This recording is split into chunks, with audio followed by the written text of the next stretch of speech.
Saat ini saya kerja sebagai technical architect di salah satu e-commerce terbesar di Indonesia. JavaScript, di mana di sini kita akan bahas tentang JavaScript modules. Sebelum kita mulai ke materi, kita akan kenalan dulu ya. Jadi nama saya adalah Eko Kurniawan Kanedi. Saat ini saya kerja sebagai technical architect di salah satu e-commerce terbesar di Indonesia. Saya sendiri sudah kerja lebih dari 10 tahun, dan biasanya di sela-sela kesibukan saya bekerja, saya biasanya menyempatkan diri berbagi konten soal programming di website Programmer Zaman Now atau di YouTube channel Programmer Zaman Now. Kalau teman-teman ingin diskusi secara langsung dengan saya, teman-teman bisa kontak saya lewat Telegram ya. Saya sering aktif di sana. Atau jangan lupa juga follow sosial medianya Programmer Zaman Now, ada di Facebook, Instagram, YouTube, dan juga ada di Telegram channel. Kalau teman-teman dari perusahaan teman-teman misalnya butuh konsultasi, entah itu mengadakan training, pelatihan, atau konsultasi, teman-teman bisa kontak lewat email pribadi saya. Oke, jadi ini materinya bukan materi JavaScript dasar, jadi pastikan sebelumnya teman-teman sudah belajar kelas-kelas yang sudah saya buat sebelumnya. Yang pertama, teman-teman harus sudah belajar dulu tentang HTTP, ya. Lalu teman-teman juga sudah belajar tentang JavaScript dasar, JavaScript Object Oriented Programming, dan yang terakhir adalah JavaScript Standard Library. Nah, ini semua sudah saya buat kelasnya, jadi pastikan teman-teman sudah tonton ya kelasnya dan pelajari kelas-kelas sebelumnya ini. Kalau teman-teman sudah selesai menyelesaikan semua kelas ini, oke. Next-nya kita akan belajar tentang JavaScript modules. Nah, ini agendanya lumayan banyak. Nanti kita akan berkenalan dengan JavaScript modul itu apa. Nanti kita akan coba menggunakan live server. Lalu kita akan bandingkan perbedaan tanpa menggunakan modul dengan menggunakan modul, perbedaannya apa. Lalu kita akan belajar yang namanya export dan juga import, lalu alias, dan lain-lain. Banyak masuk ke materi. Mau cuan dari trading? Bisa. Nih, pelajarin dulu dasarnya. Gimana candlestick-nya? Ada panjang, pendek, doji, hammer, hanging man, dan shooting star. Gimana chart polanya?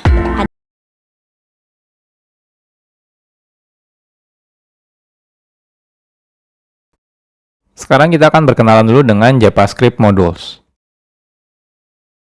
Dahulu, kode program JavaScript itu biasanya dimulai dari kode yang kecil dan juga sedikit biasanya ya. Jadi saat kita membuat kode program ya, biasanya ya dimulai dari kodenya yang sedikit dulu. Jadi mungkin jarang sekali kita akan menggunakan kode JavaScript dengan ukuran yang sangat besar dalam satu halaman website.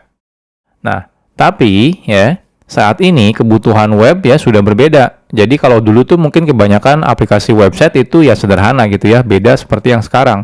Kalau sekarang aplikasi web itu sudah sangat kompleks. Jadi kalau teman-teman lihat contohnya aplikasi website seperti toko online gitu ya, streaming online gitu ya, itu semuanya sudah kompleks sekali ya. Jadi lumayan, artinya kebutuhannya sekarang semakin besar ya, penggunaan kode JavaScript. Apalagi dengan banyaknya framework-framework JavaScript, seperti contohnya mungkin nanti teman-teman bakal berkenalan dengan React.js atau AngularJS atau Vue.js, itu adalah framework JavaScript untuk membuat web front-end misalnya ya. Jadi otomatis kebutuhan pembuatan kode JavaScript akan semakin kompleks dan juga semakin besar kodenya. Nah, oleh karena itu, sudah seharusnya saat ini ya, itu saat kita membuat kode JavaScript, kita perlu melakukan yang namanya mekanisme split kode JavaScript atau memotong-motong si kode JavaScript ini. Sehingga tidak terlalu kompleks ya. Jadi tidak ditumpuk dalam satu file yang besar ya. Jadi kita bisa split, artinya lebih modular. Oke, jadi inilah salah satu tujuan adanya fitur JavaScript modules. JavaScript modules sendiri ini adalah fitur yang lumayan modern sebenarnya ya. Jadi kalau teman-teman masih menggunakan browser versi lama, mungkin beberapa browser tidak mendukung JavaScript modules gitu ya. Jadi JavaScript modules ini merupakan fitur di mana kita bisa membuat modul ya, yaitu adalah kode JavaScript yang bisa digunakan ulang ya untuk kode JavaScript. Jadi biasanya kan kalau kita bikin kode JavaScript mungkin di dalam satu file, ya anggap saja file-file tersebut adalah modul ya. Jadi JavaScript modules ini diawali sebenarnya dari teknologi yang namanya Node.js. Nah, selanjutnya banyak library yang akhirnya mengadopsi penggunaan JavaScript modul yang dilakukan di Node.js gitu ya. Nah, agar bisa berjalan di web browser tanpa menggunakan Node.js. Nah, contohnya ada library yang namanya CommonJS, ada library namanya AMD, ada Require.js.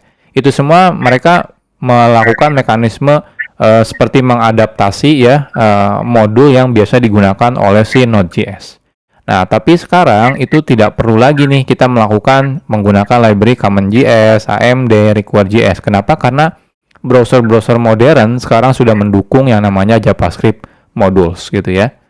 Nah, tapi ya harus hati-hati nih kalau teman-teman masih menggunakan browser yang lama. Itu contohnya menggunakan Internet Explorer. Itu sampai sekarang sudah tidak support ya JavaScript modules. Makanya si Microsoft itu sudah mengganti Internet Explorer menjadi Microsoft Edge.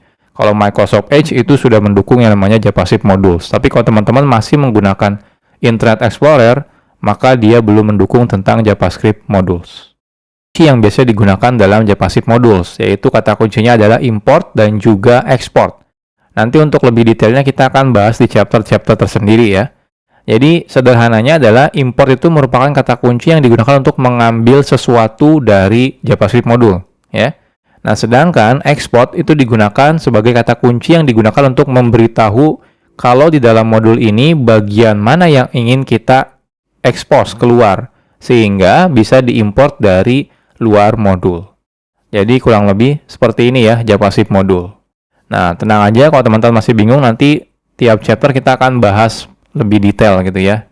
Jadi dari mulai pertama nanti kita akan coba bandingkan ya perbedaannya tanpa modul dan menggunakan modul sampai bagaimana cara menggunakan JavaScript modules.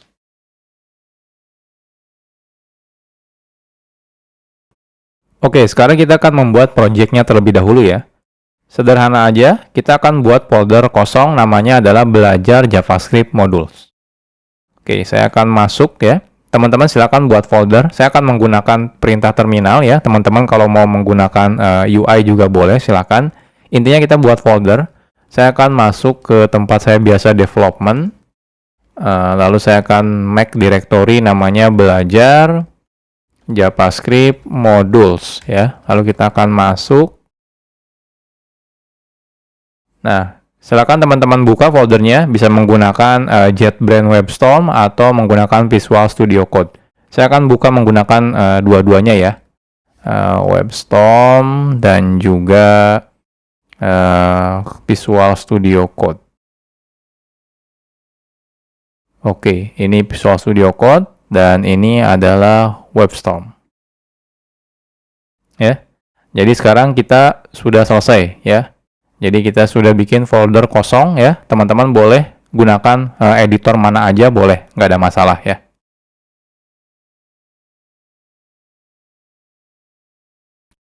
Oke, sekarang kita akan bahas tentang live server.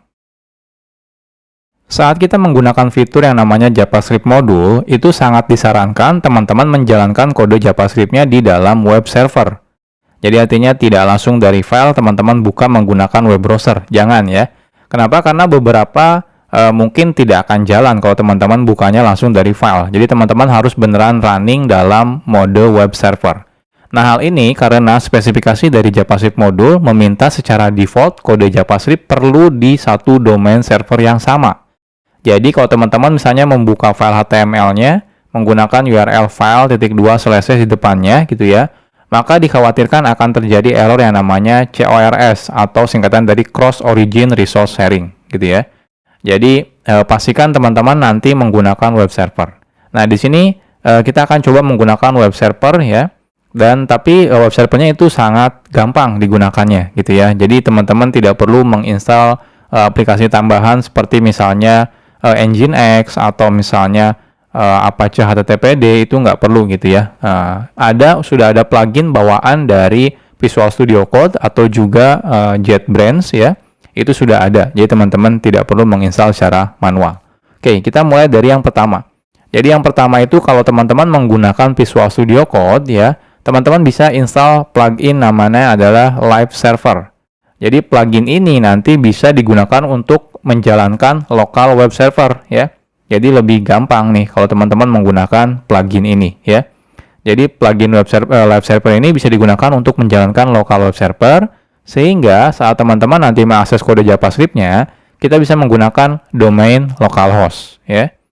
Atau misalnya 127.0.0.1. Oke, jadi ini pluginnya. Kalau teman-teman lihat di sini, silakan diinstal ya. Jadi kalau di Visual Studio Code-nya teman-teman masuk ke bagian